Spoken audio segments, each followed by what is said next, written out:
নমস্কার বন্ধুরা, আমি অসীমা আরও একবার চলে এসেছি একটি নতুন রান্নার রেসিপি নিয়ে। অসীমার রেসিপিতে আজকে আমি বানাবো পটল আলু দিয়ে মাছের ঝোল। এখানে আমি রুই মাছ নিয়ে নিয়েছি, এটা ধুয়ে পরিষ্কার করে লবণ হলুদ মাখিয়ে রেখেছি। আর মাছের ঝোলের জন্য যে সবজি লাগবে, এখানে আমি পটল কেটে ধুয়ে পরিষ্কার করে রেখেছি আর আলু কেটে ধুয়ে পরিষ্কার করে রেখেছি। আর যে সকল উপকরণগুলো আমার লাগবে সেগুলো হলো সর্ষের তেল, রসুন বাটা, পেঁয়াজ কুচি, লঙ্কা কুচি, লবণ, হলুদ, জিরের গুঁড়ো, ধনিয়া গুঁড়ো আর টমেটো। কড়াটা আমি আগে থেকে গরম করে নিয়েছি। এবার এতে আমি মাছ ভাজার জন্য দিয়ে দেবো সর্ষের তেল। তেলটাকে আমি ভালো করে গরম করে নেব। তেলটা গরম হয়ে গেছে, এবার এতে আমি দিয়ে দেবো মাছের পিসগুলো আমি এবারে তেলের মধ্যে দিয়ে দেব।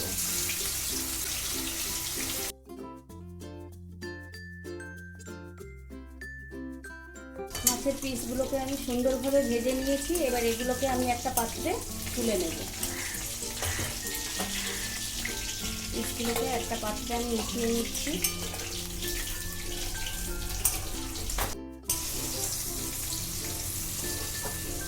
পটলটাকে আমি ভালোভাবে নুন হলুদ দিয়ে ভেজে নিয়েছি। এবার এটাকে একটা পাত্রে আমি তুলে নেব।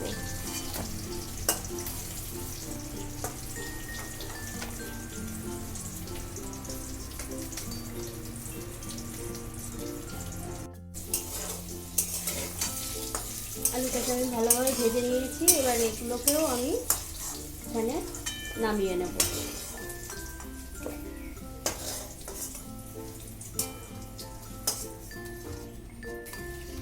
যে তেলটা আছে এর মধ্যে আমি আর একটু সামান্য তেল দেব।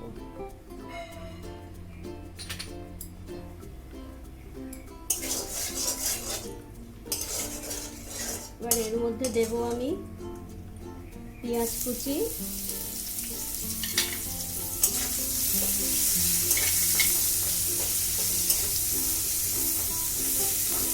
আর দেব একটু লঙ্কা কুচি দিয়ে এটাকে আমি একটু ভালো করে ভেজে নেব। লঙ্কার পেঁয়াজটা আমার ভালো করে ভাজা হয়ে গেছে। এবার এটা আমি দেব রসুন বাটা দিয়ে এটাকে একটু ভালো করে ভেজে নেব। এবারে এতে দেব আমি একটা টমেটো দিয়ে এবারে আমি এতে দেব টেস্ট অনুযায়ী লবণ।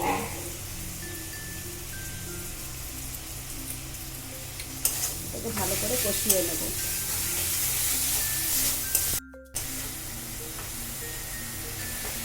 এবারে আমি এতে দেব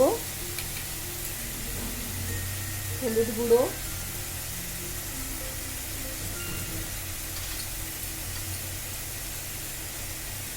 জিরের গুঁড়ো আর ধনিয়া গুঁড়ো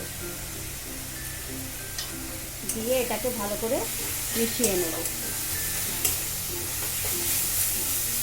লো ফ্লেমে রাখবো। এতে দেবো সামান্য একটু জল দিয়ে মশলাটাকে আমি ভালো করে একটু কষিয়ে নেব।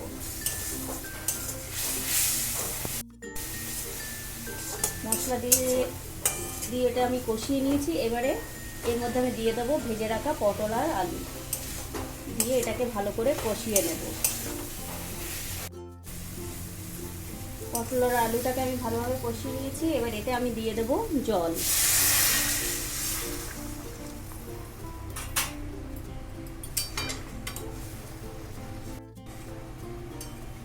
জল দিয়ে আমি কিছুক্ষণ এটাকে ঢেকে রেখে দেব আর মিডিয়াম ফ্লেমে রাখবো।